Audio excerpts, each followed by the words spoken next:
In tonight's installment of talking about the systematic lies that are told by the city of Sedona, we're going to look at misleading signage. And we're going to start with that great big electronic light-up sign that you'll see as you drive down SR 179. Today it's not lit up. Sometimes it is. And when it is lit up, it tells the public the trailhead is closed. Actually, no, that's a flat-out lie. Cathedral Rock Trailhead is not closed. The Forest Service has not closed it. Back Beyond Road, as council and staff discussed a little over a year ago in this very room, is a public thoroughfare.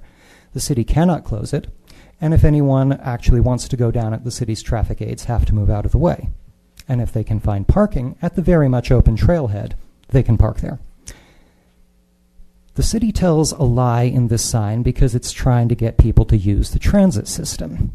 And, well, if it can't show that the numbers of usage on the transit system are increasing, then one day it might become politically inexpedient to keep it running, which means the city would have to lay off staff, and they'd get a few whiny complaints from the people they really don't like hearing from, which is really why the whole shuttle system was set up in the first place.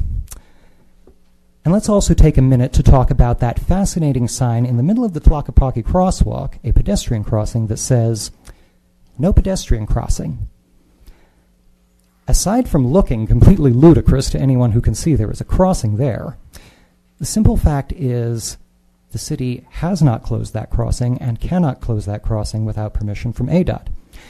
Neither ADOT nor the city can clarify that any such permission has been given, so the crosswalk is legally still open.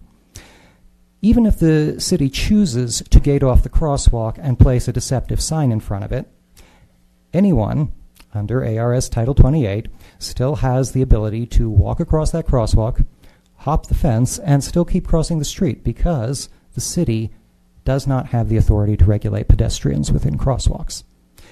And even if the city does secure a permanent closure of the crosswalk, it will still be perfectly legal for anyone to simply walk across SR 179 as long as they are not interfering with traffic.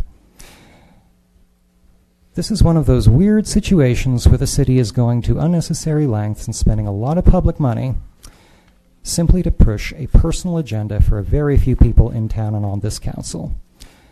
It's another instance of, well, some animals are just more equal than others, I guess.